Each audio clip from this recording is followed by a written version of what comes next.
The Sine Institute of Policy and Politics is American University's incubator for policy innovation. We convene leaders in the academic, public, private, nonprofit, and journalism sectors to engage and promote common ground and nonpartisan solutions. In an evolving world, we seize the opportunity to work on the nation's most pressing challenges through collaboration by experts and top scholars in their field with students in research and scholarship. As part of that goal, the Sine Institute leverages American University's location in our nation's capital, the nexus of government and a growing international business center. We connect diverse perspectives from around the country and around the world with our world-class academics and research, experienced practitioners, and the most politically active student body in the U.S. We stand apart through our focus on the role of business and the nonprofit community in public policy, the rise of the importance of economic regions in the United States, and international policy issues. Our focus is to make an immediate impact at the intersection of policy and politics that leads to real and lasting change. Thank you for joining us as we convene, communicate, and collaborate. Good evening, everyone. Thank you for joining us today for a career conversation with the Honorable Thomas Nides, a member of our Spring 2024 Sine Fellows Program. My name is Alex Moskovitz, and I am a student associate for the Honorable Nides. On behalf of the Sine Institute and myself, we are so pleased that you have joined us for this event. The Sine Institute is a laboratory for university-wide collaboration and an incubator for policy innovation, convening the best and brightest in the public, private, academic, and nonprofit sectors, as well as journalism. The Institute is where the brightest minds engage to promote common ground and nonpartisan solutions. It's where American University comes to convene, communicate, and collaborate. Today we welcome back to campus the Honorable Thomas Nides, a distinguished figure in both the public and private sectors. Mr. Nides served as U.S. Ambassador to Israel, confirmed in November 2021, following a remarkable career at Morgan Stanley, where he held various leadership positions, including Managing Director, Chief Operating Officer, and even Vice Chairman. Prior to his diplomatic service, Mr. Nides made significant contributions to the U.S. State Department as Deputy Secretary of State for Management and Resources. Joining Mr. Nides today is Ms. Alexa Pappas, a powerhouse in the field of employment law. Alexa serves as a Managing Director and Global Head of Employment Law at Morgan Stanley, where she has been instrumental since 2000. Her role spans across the globe, overseeing employee benefits law, executive compensation law, traditional labor and employment, and operations in 43 countries.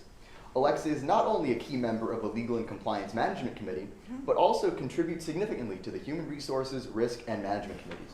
Additionally, she plays a crucial role in shaping the firm's culture and values as a member of the firm's Culture, Values, and Conduct Committee. A proud alumna of SPA, Alexa graduated in 1990 and has remained connected to the university as a member of the AU Alumni Board. Please join me in welcoming Mr. Nides and Ms. Pappas.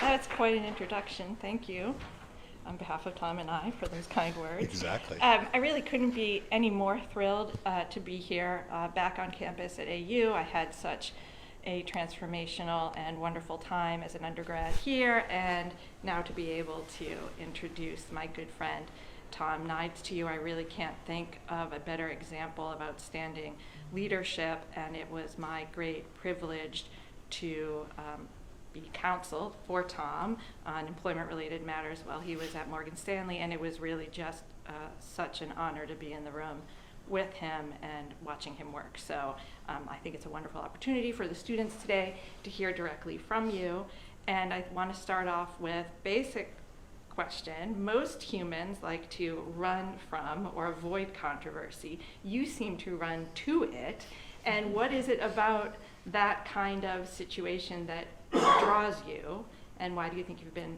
so successful at navigating that? Well, first of all, we have a mutual admiration society. So Alexa and I have spent a lot of time together in the world of Wall Street. And sometimes you meet people that you don't really want to be friends with, to be clear. And there are people that you want to be friends with, and more importantly, have admiration for not only the work she does. Okay, she's a really good lawyer. She knows a lot about employment law, but she's a culture carrier. And in a firm like Morgan Stanley, and not just somewhere in a place like American University, you have a culture that the only way these firms actually work, yeah, you get paid. Obviously, we all want to make money, or at least some of us do. but you have to have a culture. You want to have a place you want to go to, and that takes a lot of time, a lot of history. So my friend and former partner was all of that and more. So thank you for doing this. So listen, again, I think it is, when you all are sitting around, because I think most of you are 20, 19, 18, oh, in that, okay, don't nod your head like 20, like that, oh my God, so far apart. How old are you? I'm 19. Okay, oh, wow, 20, wow, okay. Well, bottom line is you're all at this kind of like, this, junior, senior reflection point in your career. And hopefully in this next few minutes, we'll talk a little bit about kind of how I thought about my career. And I think it's really important to understand that careers and like life have ups and downs. And you guys are gonna have lots of twists and turns, right? You're gonna make some decisions, and you're gonna have to make a decision what you do after college. And some of you may already know, you are going to succeed and you are going to fail. And if you aren't willing to fail, you're not going to take any risks. And if you don't take any risks, you never succeed. And people say that to you, but I think it's really important to understand. I was at Morgan Stanley 3 separate times. I've spent half my career in the government. I spent half my career on Wall Street. I don't even think of myself as a huge risk taker. I'm a big risk taker with my career because I think it's important. I'm not like a financial risk taker. I'm like a conservative investor. But I do believe you should take risks with one's career. I like being in the game, to be clear. I mean, that's not for everyone. I mean, some people don't like the pressure. Some people don't like the anxiety. Some people don't like the, when you get criticized. You don't like to get fired. But I like the game, and I enjoy it, and I enjoy people, and I like the challenge of it. So, I started my career. It's funny. I literally started when I was 17 years old. When I convinced the vice president to become our commencement speaker when I was in high school. And then I kind of finagled my way into becoming an intern at the White House, and I finagled my way into working on Capitol Hill. But at all those different junctures, I've had crises. And I think you're going to learn something here, not from me, but in your life. It's not the crisis, but how you handle it.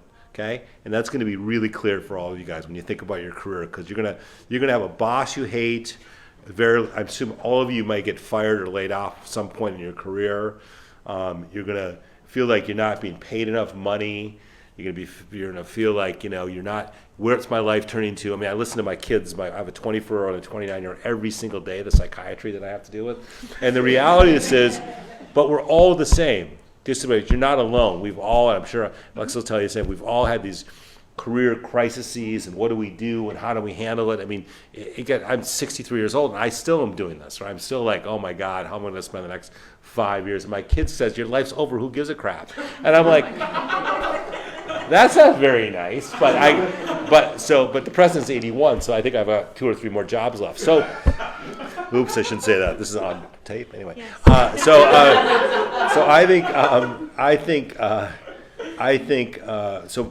for me, it's not necessarily like I run to excitement. I like shaking it up. I like to tell people, and again, we're supposed to tell people who are in their 19 or 20, or people in HR I drove people crazy. I think every 3 years you should shake it up. Okay. Now I'm not saying you should quit your job every 3 years, but you need to evaluate. You get your job, and it's new, and it's kind of, wow, it's kind of cool, and the second year kind of hitting the groove, and the third year, like, ugh, I'm still doing the same thing. And so I think it's constantly trying to reinvent yourself every 3 years, really important. Now, when you tell a bunch of millennials that, they're like, okay, then I gotta I gotta quit my job and do X. No, you don't, but you have to reinvent yourself all the time, because I think it keeps you more interesting. It keeps you more ambidextrous. It makes life more interesting. So, long-winded way to say is, I like shaking it up. I like doing interesting things, but there's risk to it, and you do fail, and you get criticized, and no one likes being criticized as much as people say that it's okay. No one really likes it, but if you're in the game, you will get criticized, and you have to understand that. You use the word finagle, so let me ask you, luck versus planning.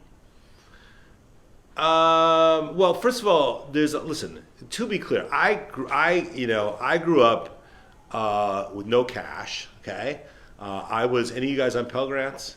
So I was a Pell Grant kid. Do you guys anyone know what a Pell Grant is in this room? Okay, so I was a student loan kid, I told my kids who hate me telling them this all the time. I said I was in a thing called work study, and they go, "What's that?" I said, "It's really a weird concept. I had to work to pay for school, and I had to study, which is called work study. Okay, not called dad. Okay, it's a very weird concept. Anyway, so so I didn't have, listen, yes, my parents were both educated. My father had a lot of money, then lost all his money, so I don't know which is worse. But I had no connections. No one got me, unlike my kids who are born with a silver spoon in their mouth. So there was a lot of luck. I could be still in Duluth, which is a great town, and I could be working at 7-Eleven, which is totally fine career. But the reality is I'm not. And one of that reasons was I got a bunch of luck, and I had a bunch of mentors.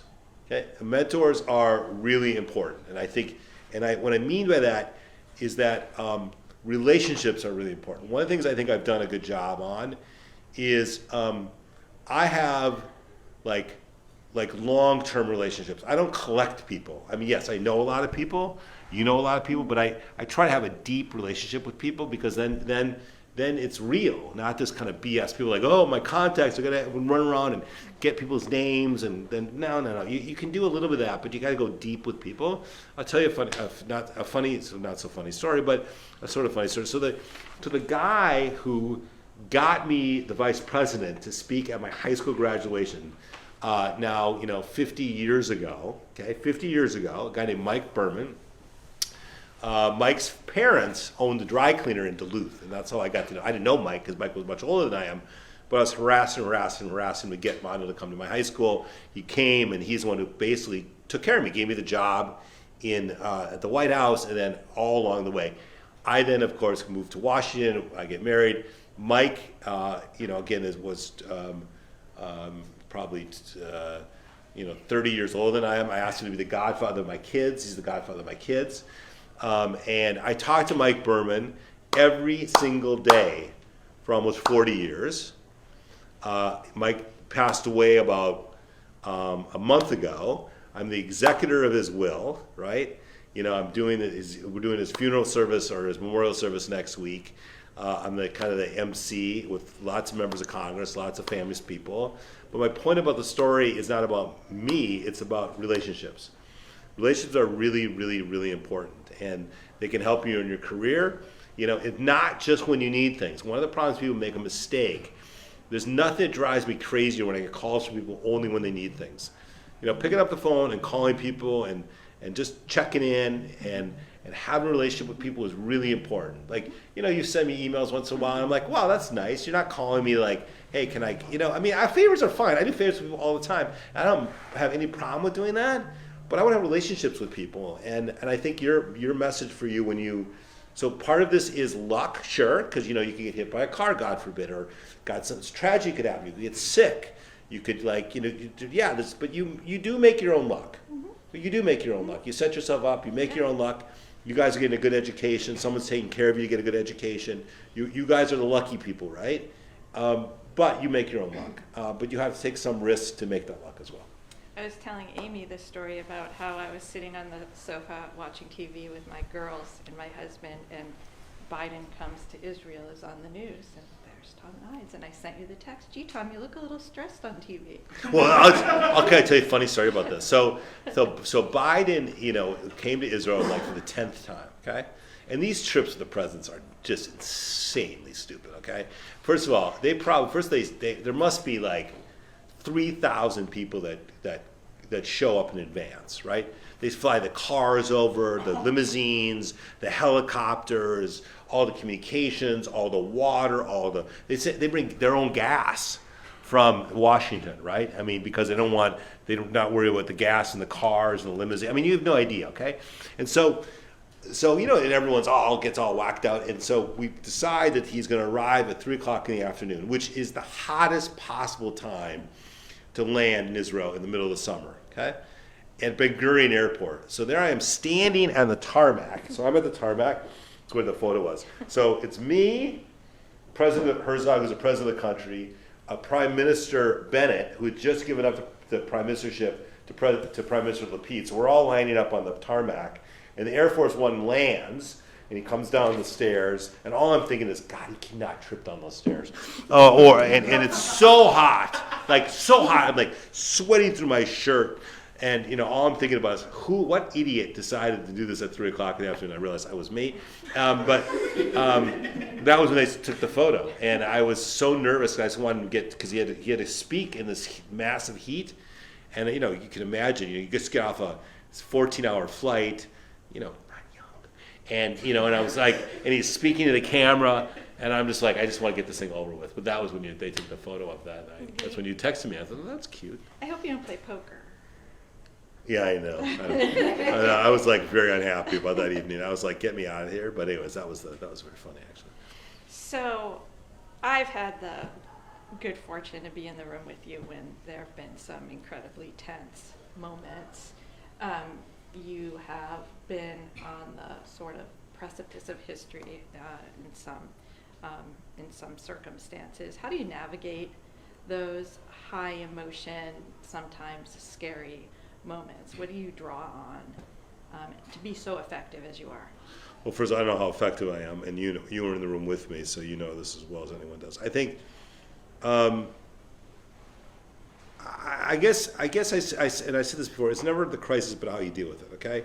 One of the things that you and I spent a lot of time on, our firm almost tipped over, okay? We almost just were gone. I mean, you just remember you heard this. Were you all there with Tim Geithner? So I mean, that was so this was real for us, right? So we were literally 48 hours from basically going bankrupt. And and you think to yourself, wow, this is really and when you're in leadership roles like the two of us are, there's a lot of people who are counting on you. So it's not just the fact that all your money is going away, because that's not great either, by the way, just a record. So all your stock goes to zero. That's not a good day. But you have all these people who work for you, and contrary to what people believe in these banks, they're not a bunch of rich billionaires and millionaires. I mean, there's a lot of people, the vast majority of people, are doing fine, but they're not getting rich-ish, as not driving around big fancy cars and yachts, right?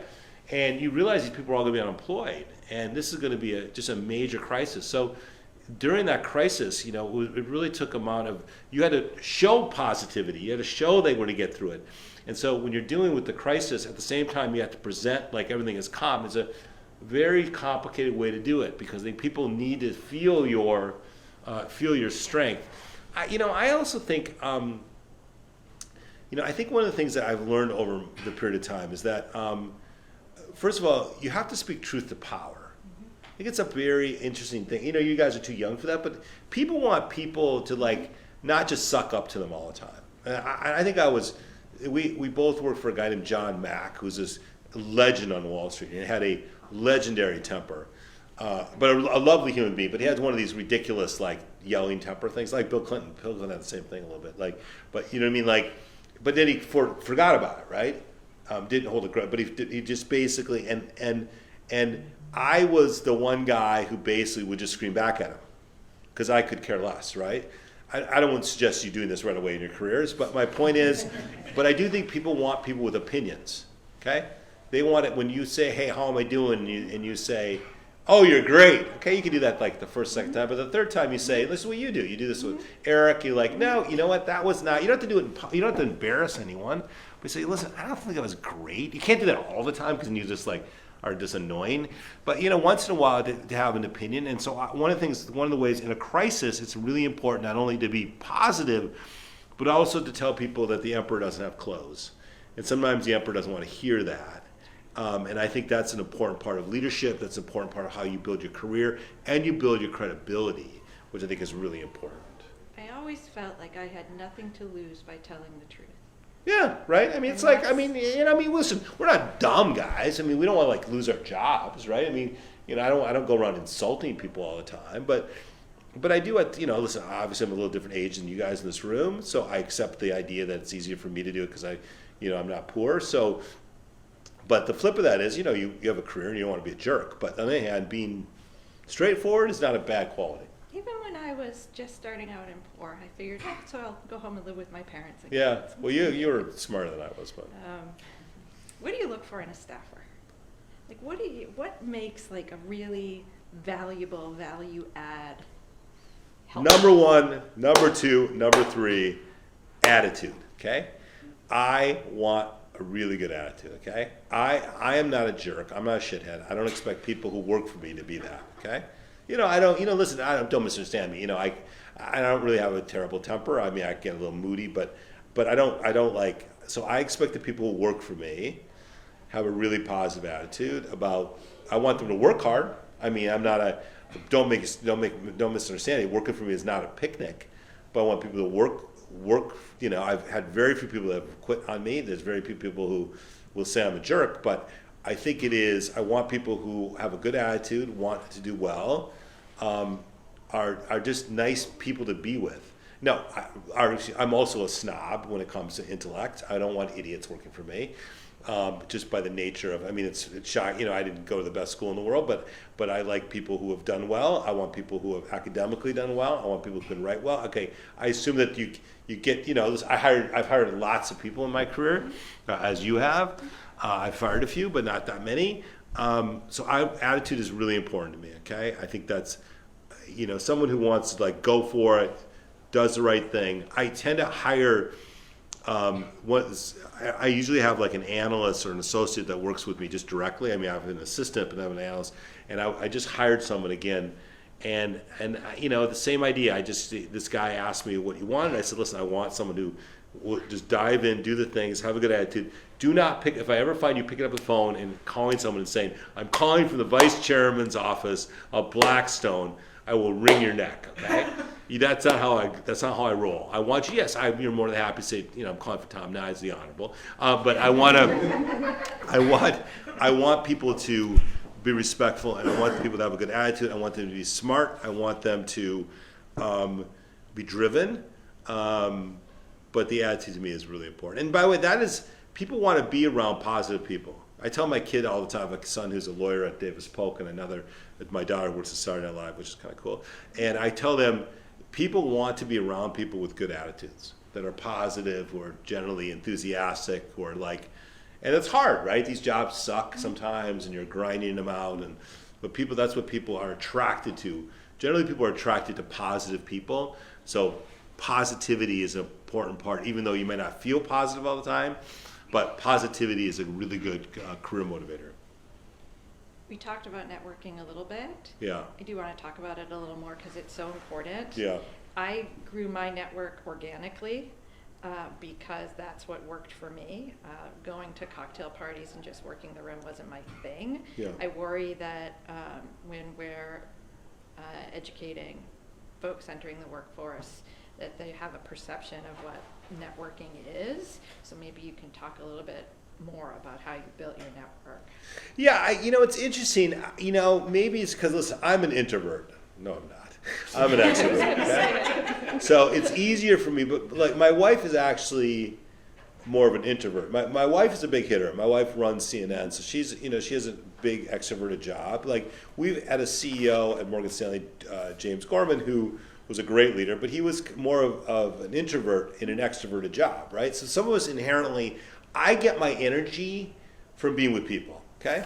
It's not stressful for me, okay? So it's not, so I don't, I don't really like myself that much to spend alone time with myself, but my wife loves that, right? She'll if I call her up tonight, she's probably still at work right now, ruining someone's life. And if I call her up and say, hey honey, let's go to, because let's go to the British Embassy tonight for this is the White House Correspondents' Weekend. If I say, hey, let's go to the British Embassy for this event tonight at 7, she'll be like, I don't want to go. Or she'll say she want to go, then she won't go. I like it, right? So one, you got to know yourself, okay? So if you say to yourself, you know what, I'm not the person who's going to go around at a cocktail party and talk to everyone because I don't like it, okay? Then you have to create this, you got to create your sense of community a different way. And what I want people to understand something. You do it by brick, okay? Do not freak out when you look at your contacts and you got 6 people in your contacts. You're like, oh my God, how am I ever going to find a job? I know 6 people, okay? It's okay. Those 6 people may be, you only need 1 person, okay? I think one of the mistakes people make, especially because you spend so much time online, you your interactions with people become more limited given the fact your life is just on the stupid phone all the time and you're not forced to do it. But I think you have to understand, it's not a numbers game. It's a quality game. And it's a real quality game. I think that's really what's important. And the other thing is, not that I have to get on this tirade, but the problem with the stupid phone is that everyone's happy. You know, you go on Instagram and everyone's happy, okay? You go on Snap, everyone's thrilled, right? You go on, whatever TikTok is just lunacy. But the reality of this is, and that also screws with your psychiatry. I'm like, how are all these people so happy on Instagram? I mean, why are they all so attractive and why are they so happy? And I'm like, that's just ridiculous, right? And I think that's also plays with our psychology. So my point is, your network is really about quality of people you get to know and you meet and you nourish over time. And they could be people from high school. Listen, I still have some of my best friends are from high school. You know, I still talk to my high school friends all the time. I'm going to my 45th high school reunion for God to know why. My wife goes, "What are you doing that for?" I like these people. I mean, I think it's, so it's about those relationships, and I think that's what needs to be how you build your network. And everyone has to figure out the way to do it on their own. People have different ways of communicating, and some people like this and some people don't. So we have had the good fortune of working with some really incredible CEOs. You've worked with cabinet members, presidents. What are the leadership qualities that are common among those accomplished people? Wow, that's an interesting question. So the people I really liked. Okay, so I've stopped falling in love with politicians. Okay, just to be clear, I hope they're not listening. But because political people generally, are because of who they are by nature, they're a collector of people, and it's not. I mean, some are better than us. I really, really loved Hillary Clinton. I still love Hillary Clinton because Hillary Clinton. I sat next to her for 2+ years. She was a genuine person. You want to see these people in real life when the door is shut and you're like in the room together just by yourself. And when she asked me about my kids, I actually believed that she wanted to know about my kids, right? Not some BS line, "Hey, how are your kids?" And you're like, "Oh," and then you forget who the kids were. So I think that she had this quality. Authenticity is the key in leadership. Okay, people are authentic and not fakey. And I think signs of a good leader is authenticity. And that is why, interesting enough, why both Donald Trump and Joe Biden both were president in some respects, okay? Now, the Donald Trump authenticity is not something I want to emulate, but he's authentic, okay? You may want to get sick watching it, but you may say, he's authentic, okay? He is like who he is, and many of us in this room may not like it, but he has something authentic, and that's the same with Joe Biden. Joe Biden is Uncle Joe. He doesn't always speak particularly well. He says some hokey things. He's not the youngest cat in the room, but he's authentic. He is who he is. People don't walk away saying, the reason, interesting enough, and sometimes it's reality of perception.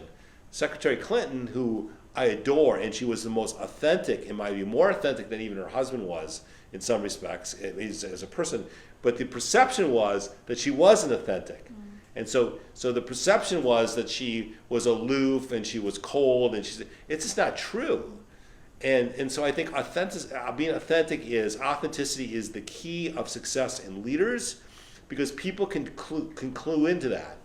And I think that's really important. And if I look at all the people that I've worked for at different parts of my career, the people that I think really stood out in a characteristic are people that I think, they're authentic. They really do care about this. It's not just another campaign stop or some BS speech that they're just reading off a teleprompter. It's like they're really authentic and really important. And I think that to me is the difference. And if you think about the leaders at Morgan Stanley, we had two really different, when I was there, because I was there 3 separate times, we had a leader and a guy named John Mack who was a dear, dear friend of mine, and he was like this very, tough trader kind of guy, and he was very authentic, and he was who he was, and for good and for bad, and he saved the firm. And then you had the guy who followed him was a guy named James Gorman, who just retired, He also was unbelievably pathetic in his own way. We knew he wasn't going to be the big coach on the field, but he was, he was motivated, but he had a different introverted kind of personality, but he was authentic to who he was as a person and as a leader. And that's what I think people look towards, and that's what means success. At least for me, that's what I look for. He made me want to be better. Like, as a leader, I never wanted to disappoint him. Who, Gorman? Yeah. I work more closely Yeah. with him. I also think that empathy and the ability to show empathy is really important in a leader. I mean, you definitely have that. Yeah. Anthony. But you can't fake it. It's interesting. I spent a lot of time on this issue around, you can't say DEI anymore because that's a boogie word. But, but I believe in it. I believe in the diversity and inclusion. I believe in being worried about people who need more help and focus on it. I believe you are what you track. I believe in, listen, I'm a big believer in how schools bring people in. You got to have a diverse group of people working in your environment, in your schools, in your communities. You got to talk about it. You have to have empathy for what's going on. We've got this crisis going on Gaza. I'm very empathetic on it. Listen, I'm a Jew. I was a former ambassador. I'm a Zionist, but I'm very empathetic when those Palestinian kids came into our first meeting we had. I'm very empathetic to what they're feeling. Right? I don't like the idea that Gazan kids are starving to death. It makes me sick to my stomach. I don't like it. I think we need to destroy Hamas, but I think we got to do a better job of doing the things we need to do for all the innocent people. So I'm unbelievably empathetic to what people are going through. Now, if you cross the line and you're basically an anti-Semite, I think I'll do something else to you. But I think ultimately, I understand. I'm empathetic to what people are going through. And you can't make this up. You can't say some crap in a speech and then shut the door in your office and say, I can't believe that whole DI stuff is just ridiculous. It's a waste of my space. And you have to really believe it and really care about it. I do care about it, as you know. It's something that I've spent my career on. Mm-hmm. Now that I'm at Blackstone, I'll do the same because it's something I'm very interested in. You really have navigated and done such a great job about bringing your values that you exhibit in your public service into your private practice, and you always have been such a great champion for these issues and the people who maybe don't necessarily have a voice in the room. So but just look at, only by the grace of God, and I'm not particularly religious, although I'm getting an honorary degree from Hebrew University, which is where all the rabbis get their. I'm Yale didn't want me, so I got that Hebrew anyway. But I'm doing a speech next week, and I said when I use the word grace of God, I thought of that anyway. I got off on some sort of tangent. Again, I just think it is only by luck and a little perseverance that I'm able to be like you are able to help people. Why not? Not everybody. No, but I return everyone's call. I spend 20% of my week helping people in something. Okay, I don't listen. I'm Mr. Big. I can do it. Who cares? But I want to do it. I like it. It's important, and I think it's just someone gave me a chance and took care of me and gave me a break, and I'll try to do the same thing. He can be self-deprecating, but he really is extraordinary. So let's talk about me. Yes, I'm talking about you. Right. Can we open it up to the questions for folks? I don't know how you want to do this, online or in the room. I have a lot of them. So. All right, go ahead.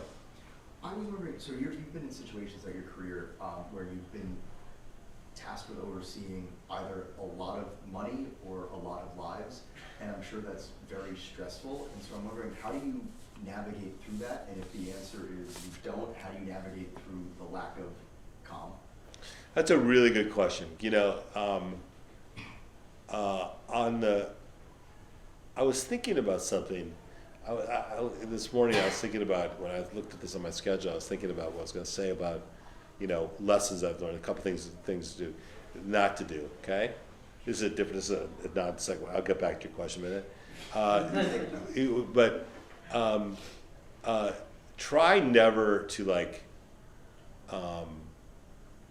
lose your cool in a way that you really regret it if you can avoid it, okay? Which is not simple to do because people lose their temper, but try not to do that.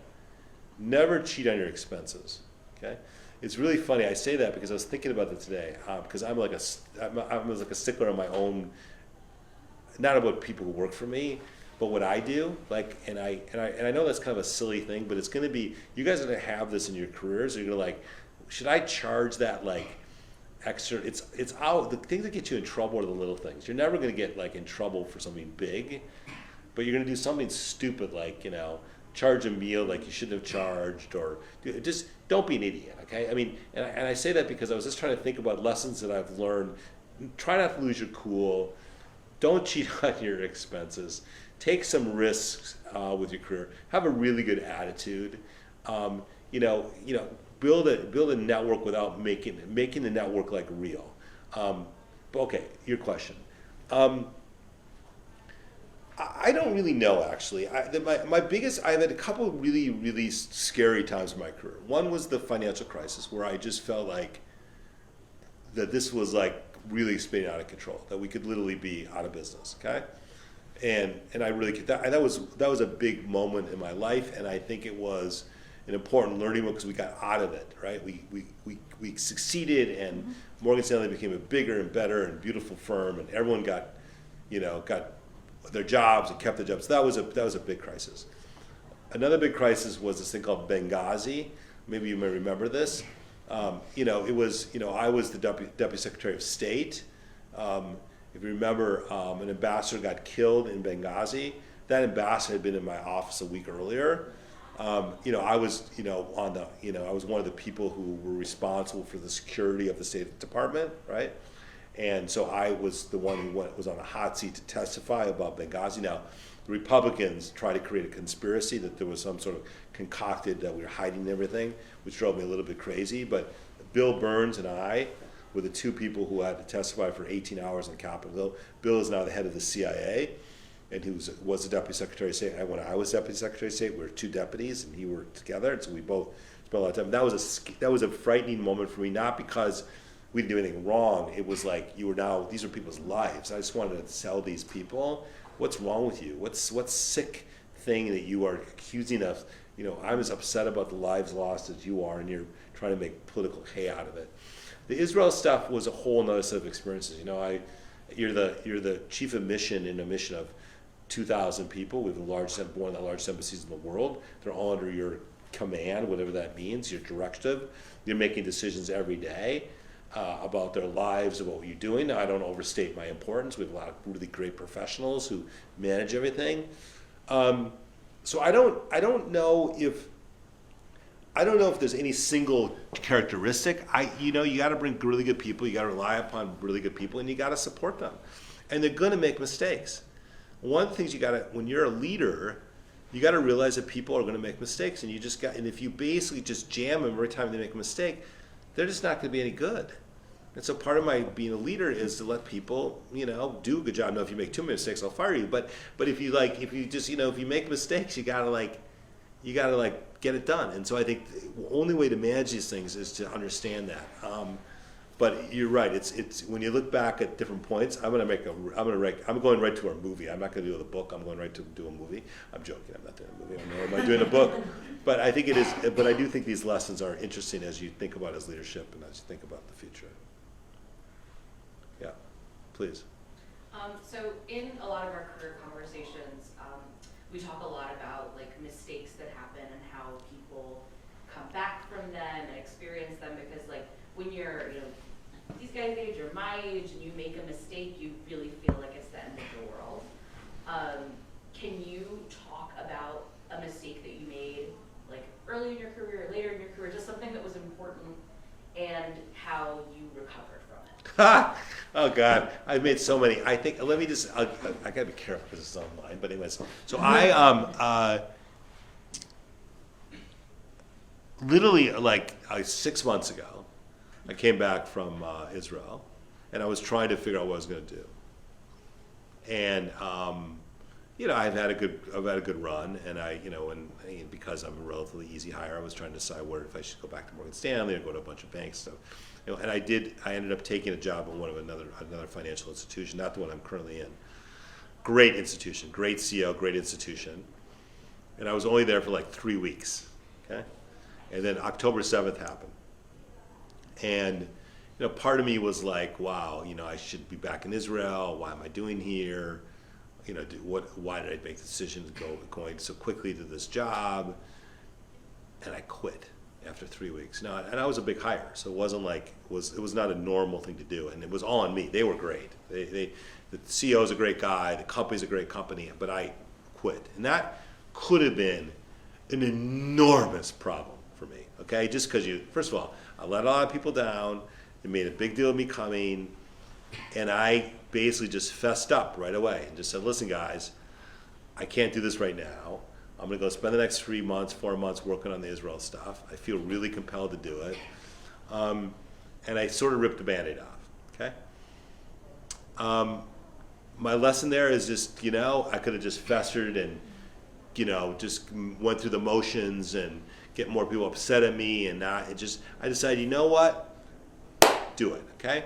Now, remember, and I'm 62, I did that decision, right? That was not like so that just happened. So you're gonna have, if you guys are making mistakes, you're losers, okay?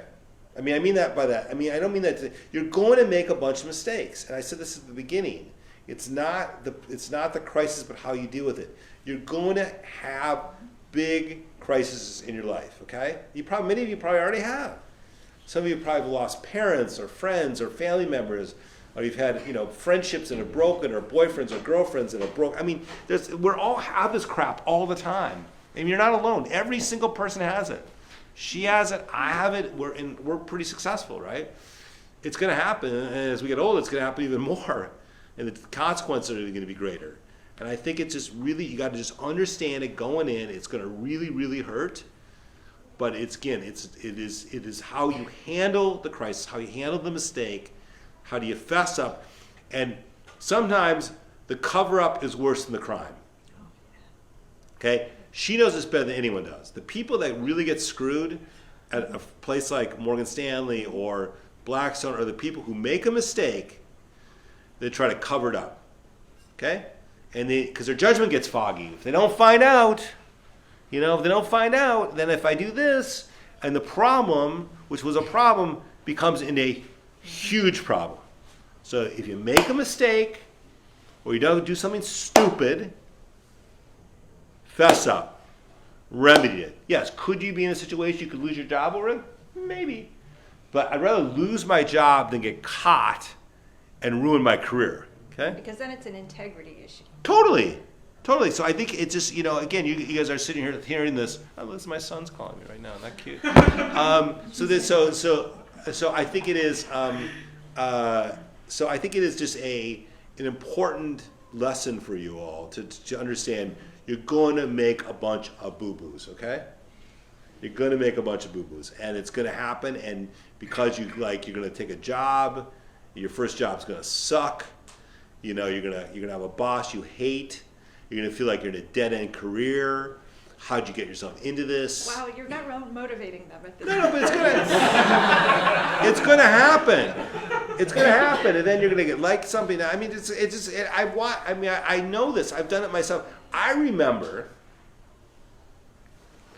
It's unbelievable. I still remember this. So I'd worked on this presidential campaign. So I'm now 24 years old. Okay, I'm like 3 years older than some of you in this room. Okay, and I was working on a presidential campaign. None of you were born or even thought about being born, and I was like Mr. Big because I was put in charge of like the whole Midwest. Okay, and I was 24 years old, and I'm like I remember doing my first big TV interview when I was 24 years old on Dan Rather interview because I was in Wisconsin, and I did this interview, and I thought, wow, I'm Mr. Big. And so the campaign lost 49 states. Okay, 49 states. That's not good, by the way, because there's only 50 states, and if you lose 49, some of you may not be math geniuses in the room, but just to be clear, that's not good. Okay? So I was what referred to the business out of unemployed, okay? And a buddy of mine who's a big time lobbyist in Washington, is my closest friend. He and I were roommates together, and we were like, this is when they didn't have cell phones, so we were both, there's only one phone in the house, and we were trying to find jobs, and so we were constantly trying to, we need a job. I had no cash, right? We're all collecting unemployment, which if you've never done that before, it's quite an experience. Anyway, so long-winded way to say, I get a job in Prince George's County, okay?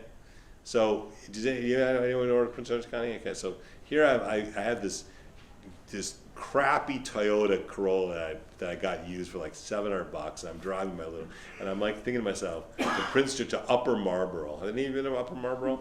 Anyway, so I'm driving to Upper Marlboro, and I'm working in Prince George's County for the county executive, okay? Or I'm supposed to be working at the county executive. And I remember saying, oh, my life is over. I'm 25 years old. I was Mr. Big just like, weeks ago. Now I'm in this place, and I'm in that stairwell. I'm in the stairwell of the county building. I'm sitting on the seat, thinking to myself, my life is over. I'm going to be living here for the rest of my life with my shitty Toyota Corolla. And how did my girl dump me? It was so bad. It was so bad. I still remember that. Anyway, it all worked out, okay, guys? Because now I'm the honorable, okay? But I was telling you, it's just, I was telling you that.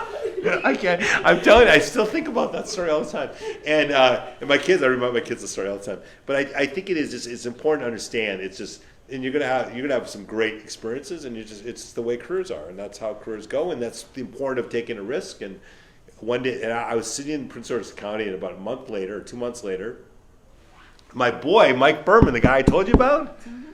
He got me a job working at the Democratic Congressional Campaign Committee as the PAC director, the political action. The guy gave the money away. I quit in Prince George's County with my Toyota Corolla, and I drove back to Washington, and now it's all history. Anyway, so that's, it's what happens. I don't know what the question was, but it was a really good one. Good story. So you've had many careers in different industries, Yeah. campaigns, banking, foreign affairs. How did you find your career, your industry, or how did your industry find you? Well, first of all, I love politics, okay? So just be clear. I mean, I just thought it was kind of interesting. I like campaigns. I kind of like the rat-tat-tat of it. And so that was kind of, so I had an interest. I mean, I wasn't like pathetic. I wasn't like in high school, like collecting political memorabilia. But I mean, oh shit, well, anyway. Sorry. Anyway, but I liked campaigns, and I got into the campaigns, right? So I was into that, right? And I worked on campaigns in high school and college, so I liked it, right? So that was cool. So that was one of my passions. But to be clear, I also like money.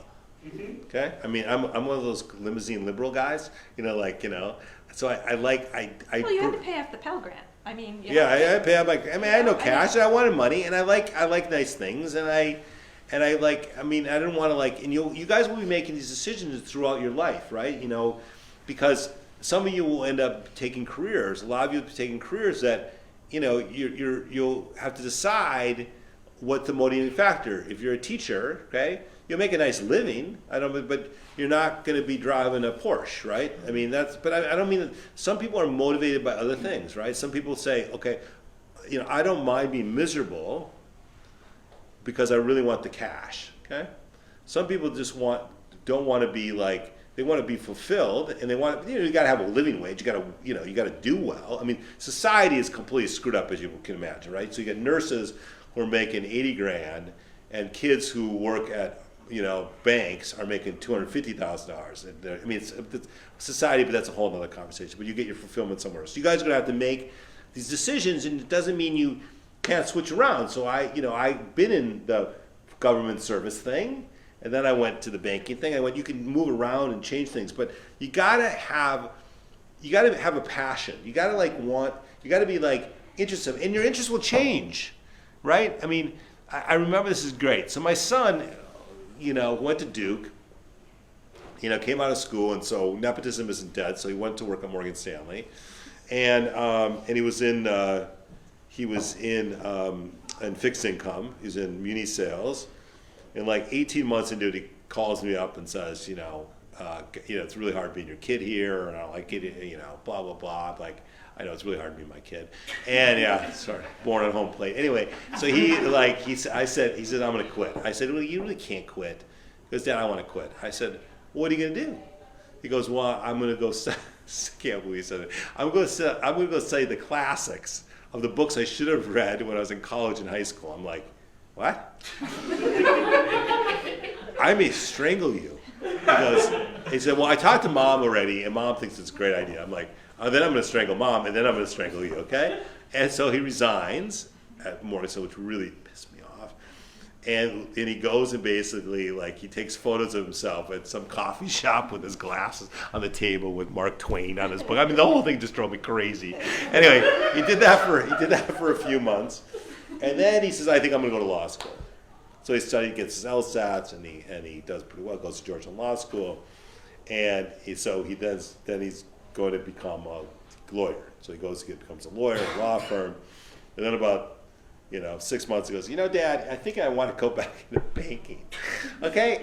It's what you do, right? It's like the thing you do, right? So it's not abnormal. I just want to make sure you guys understand with your career, you're going to move the pieces around the chessboard all the time. And you do at work, right? Your job's always evolving. You're taking on more responsibilities. You gotta shift things around all the time. That makes life interesting.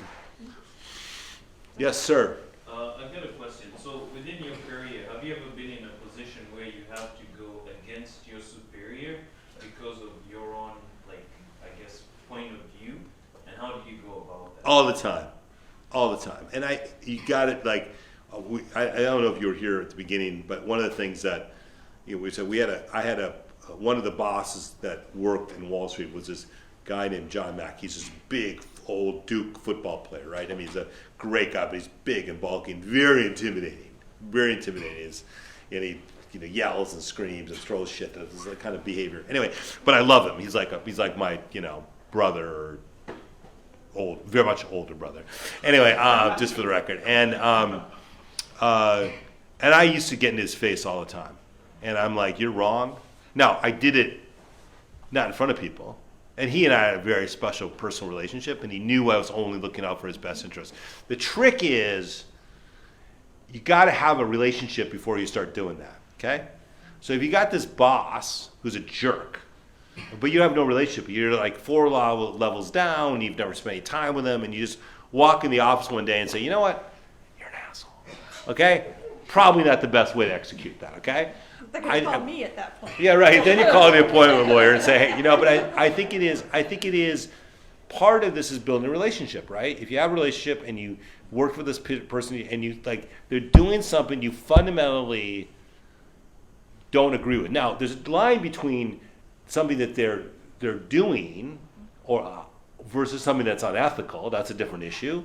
Something you think is morally wrong, that's a different issue. If it's an issue like in your job, which is he thinks you should be doing this because it's the way to get the product out the door, and you think that's a wrong decision, that's a different conversation.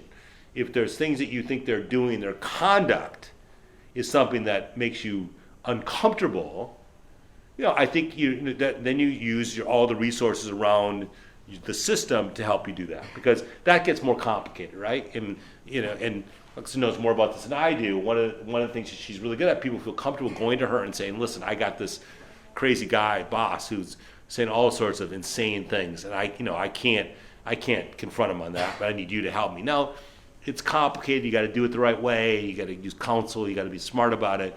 But I think it is everything is situational, and you got to be smart about how you execute it. But just having conversations with people is important, but once you have a relationship, makes things a lot easier to have the conversation with. Yes? Oh, thank you also for talking with us. But I just want to know, has there been any point in your career where you had to deal with rejection? And if so, how did you overcome that? All the time. Yeah. All the time. I mean, listen, I've been lucky, but listen, I've had a lot of I didn't get things I wanted to get. I usually quit before I get fired. That's also a key in my career. because everyone gets fired at some point. Not fired, but you realize your stamp date's over, right? Like they're not interested in you anymore, and you realize you'll find that out. You're way too young for this, but you'll just realize that at some point you'll be like, okay, need to go do something else. But I think that there is, I've had opportunities where I felt, you know what, this doesn't feel good to me, and I'm not getting even a guy like me, and I can't speak for Lex, but I think it's we all want positive reinforcement, okay? Because yes, you can buy my love, right, by giving me a lot of money, which I don't more than happy take, but we all, we've got enough money. I mean, it's never enough, but we got enough cash. So for me, it's as much about feeling like good about myself and good that I'm contributing and that the people that are working with me think I'm doing a good job, right? Why do I want to be doing this? I literally this week, so again, I'm not 12 years old. I got up at 4 o'clock in the morning on Monday. I flew to New York on the 6 a.m. shuttle. I then flew back on the 4 o'clock shuttle, had dinner here. I flew back on the 6 a.m. on Tuesday to New York. I flew back because I was having Seder with the vice president, not to add that, but anyways, a little something else. Anyway, just a name dropper. And then I flew back on Wednesday morning. I flew to Boston. Then I went from Boston to New York, from New York to Washington, and then I flew back today. This is in 4 days, okay? I do this because I like it. I also like it when people say, hey, you did a really nice job. Why do I need positive reinforcement? We all do. It's a human nature thing. I don't need people listen, I get it, and people say, oh, you're the most brilliant ambassador ever. Okay, they're full of crap, but we all like it, right? We all like it, and so it's a human nature thing. So I don't like to fail. So, since you work in both political and financial field, Yes. What do you think about the connection and the similarity between the two fields? And also, how do you manage to transition from a political person into a finance person? Because it's all the same. It's all about people. It's all about people. Listen, I'm not trading, exotic securities on a desk, so it's not like I'm, a trader and then going from a trader to being the ambassador to Israel. It has one element. It's about people and how you deal with people, how you deal with people's emotions, how do you motivate people, how do you work in these environments. There's unbelievable similarities between government and business, right? You've got problems, you got to solve the problems, you got to motivate people, you've got to the similarities are way different, and they're different because of what the transaction is, but the major elements are all the same. And so for me personally, that's the reason I've always liked banking. I like sales, I like selling things, I like being with really smart people. That's why I like the government. Same idea. You're right. You're constantly you're selling the American idea. You're getting things done. You make huge decisions that have huge impact on people. That's really important to me. So, everyone says, how do you balance between the two worlds? I think the two worlds are way more familiar and way more similar than people give it credit for. So, listen, guys. I want to say, first of all, thank you for coming from New York to do this. It was very sweet of you because it was really nice, and I feel like I talked too much, but I guess I was being interviewed, so I guess I did. But more importantly, you got so many opportunities now, which is so cool. You got a really good education. You guys are thinking. Listen, you're getting in the game, which is kind of cool. Showing up at things like this, that means you're interested, right? I think that one of the biggest things where people get is they got to get in the game. You got to be engaged, right? You got to be interested in things, and that will bring you opportunities. That will expand your network. That will give you, you got to think about the world as a big oyster, and you've got a big part of this, and you're going to have a really good career. And if ever I can be of any help, call her to call me. Okay? All right. Thank you all very much.